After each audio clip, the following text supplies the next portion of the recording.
राजस्थान की धरती भारत को और देगी शक्ति। भारत के हाथ लगा वो सामान जो बनेगा चीन और पाकिस्तान का काल। गुब्बारे में भरकर एलियन ने फैलाया कोरोना वायरस। दोस्तों, आज से 27 साल पहले अटल बिहारी वाजपेयी ने भारत की धरती पर एक ऐसा खजाना ढूंढ लिया था जिसकी कीमत कई खजानों से अधिक होती है।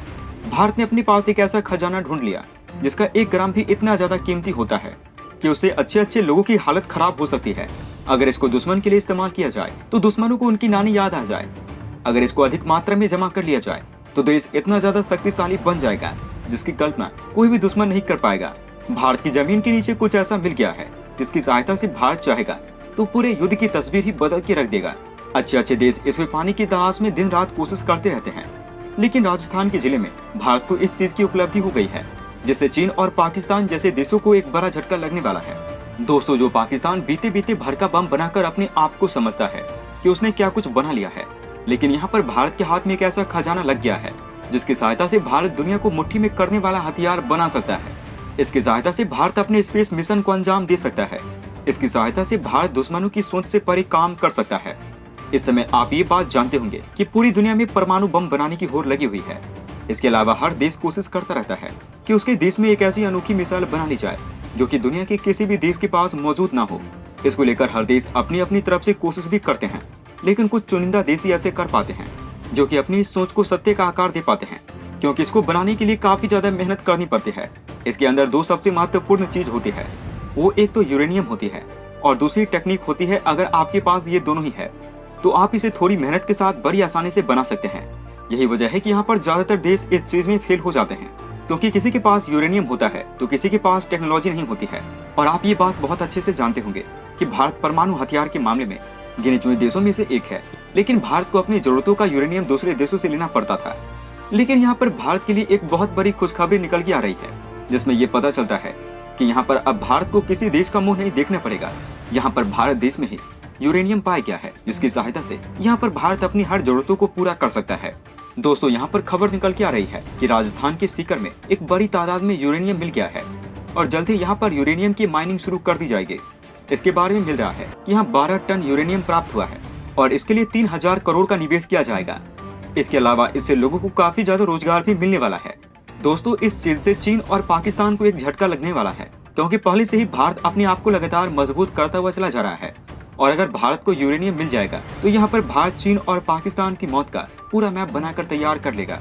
इसके अलावा भारत में 2.5 लाख टन यूरेनियम होने की पुष्टि हो चुकी है और अगर हम दुनिया में नजर डालेंगे तो दुनिया में सबसे ज्यादा कजाकिस्तान के पास यूरेनियम मौजूद है और इसके बाद कनाडा और ऑस्ट्रेलिया जैसे देश निकलकर सामने आते हैं। और भारत अपनी जरूरतों को पूरा करने के लिए इन्हीं तीनों देशों के ऊपर निर्भर रहता है और इन्हीं देशों से यूरेनियम आयात करता है। यूरेनियम का बिजली बनाने में प्रमुखता से उपयोग किया जाता है। परमाणु ऊर्जा में बिजली बनाने में भी यूरेनियम का उपयोग किया जाता है। इसके अलावा दवा, रक्षा उपकरण और फोटोग्राफी सहित अन्य में भी यूरेनियम का प्रमुखता से उपयोग होता है। कजाकिस्तान, कनाडा और ऑस्ट्रेलिया के अलावा निगर, रूस, नामीबिया, उज्बेकिस्तान, यूएस और यूक्रेन में भी यूरेनियम खनिज मिला है। खनन मंत्री प्रमोद जैन ने यूरेनियम के उत्खनन की एलओआई जारी करने पर कहा, राजस्थान दुनिया के नक्शे पर प्रमुखता से उभरकर सामने आ गया है। उन्होंने यूरेनियम के उत्खनन के निर्णय को प्रदेश की माइनिंग क्षेत्र की बड़ी उपलब्धि बताया है। खंडेला के रोहिल में 1086 हेक्टेयर क्षेत्र में खनन के लिए एलओआई जारी की गई है। इसके साथ ही इसके सह उत्पादों के आधार पर क्षेत्र में सह उद्योग की स्थापना की राह भी प्रशस्त होगी। खान मंत्री ने बताया कि अब यूरेनियम कॉर्पोरेशन इंडिया की ओर से परमाणु ऊर्जा विभाग, परमाणु खनिज अन्वेषण एवं अनुसंधान निर्देशालय हैदराबाद से खनन योजना अनुमोदित कराकर प्रस्तुति की जाएगी। आपको बता दें कि दुनिया में कुछ खतरनाक सब्सटेंस हैं, जिनमें सबसे खतरनाक यूरेनियम है। दूसरे विश्व युद्ध के अंत में जब हिरोशिमा और नागासाकी पर परमाणु हमला हुआ था, तब 64 किलोग्राम यूरेनियम का उपयोग किया गया, जिसमें सिर्फ 0.002 जितनी ही परमाणु ऊर्जा ही उत्सर्जित हो पाई थी। उसमें से अगर 20 किलोग्राम जितनी भी ऊर्जा कन्वर्ट हो जाती तो दुनिया तबाह हो जाती और आज हम जिंदा नहीं रहते। इसे आप अंदाजा लगा सकते हैं कि यूरेनियम का एक छोटा सा कण भी कितना खतरनाक होता है। दूसरे विश्व युद्ध का उदाहरण हमने इसलिए दिया था जिससे कि आप यूरेनियम की ताकत का अंदाजा लगा सके। दोस्तों, नॉर्थ कोरिया की तानाशाह की तरफ से कुछ ऐसा बयान दे दिया गया है जिसकी कल्पना दुनिया के किसी भी देश ने नहीं की थी, यहाँ तक कि नॉर्थ कोरिया की जनता ने भी नहीं की थी, क्योंकि देश का तानाशाह ऐसा कुछ भयानक बयान दे सकता है जिस पर यकीन कर पाना नासा के लिए भी थोड़ा मुश्किल हो रहा है। तो चलिए जानते हैं कि आखिर नॉर्थ कोरिया के तानाशाह किम जोंग उन की तरफ से कौन सा बयान दे दिया गया है, जिसकी वजह से इन दिनों वो काफी जगह चर्चा का विषय बने हुए हैं और पूरी दुनिया में उनकी बेवकूफी भरे बयान की चर्चा की जा रही है। नॉर्थ कोरिया के तानाशाह किम जोंग उन अपने अजीबोगरीब बयानों को लेकर चर्चा में रहते हैं।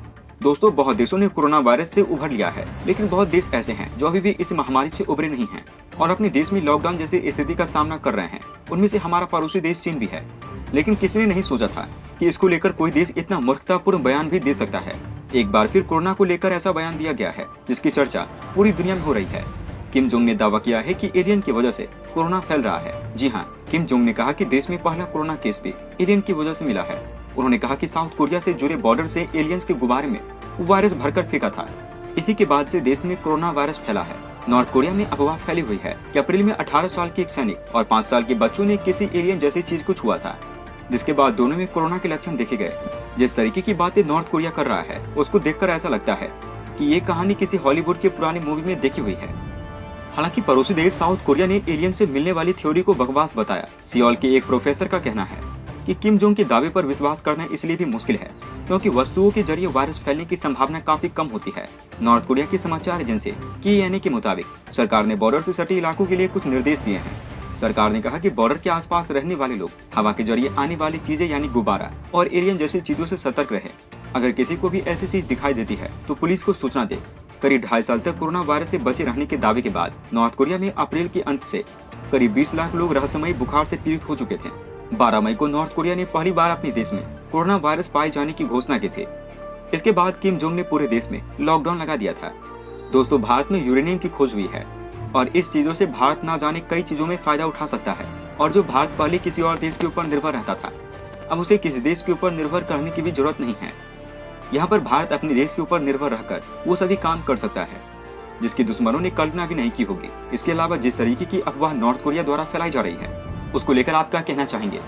क्या नॉर्थ कोरिया टाइम पास कर रहा है या सच में ऐसा कुछ हुआ होगा? इसको लेकर उनके पड़ोसी देश साउथ कोरिया ने ही बता दिया है कि इस तरीके की बातें सिर्फ और सिर्फ अफवाह है। इससे ज्यादा इस पर यकीन नहीं करना चाहिए। इन सभी बातों को लेकर आपके क्या विचार हैं? आप अपने विचार हमें नीचे कमेंट बॉक्स में लिखकर बता सकते हैं। दोस्तों, आज की वीडियो में बस इतना है। तब तक के लिए धन्यवाद। दोस्तों, अंत में हम आपसे एक महत्वपूर्ण जानकारी साझा करने जा रहे हैं। नीचे डिस्क्रिप्शन में दिए गए लिंक पर जाकर आप इंडियन आर्मी मर्चेंडाइज खरीदकर सपोर्ट कीजिए और पूरे देश का हौसला बढ़ा दीजिए। जाने से पहले वीडियो को लाइक और शेयर करें तथा चैनल को सब्सक्राइब करना न भूलें। तब तक के लिए धन्यवाद। जय हिंद, जय भारत। अच्छा सुनो, चैनल को सब्सक्राइब करो, उसके बाद घंटी बजा देना ताकि अगली वीडियो आपसे मिस न हो पाए। Thank you.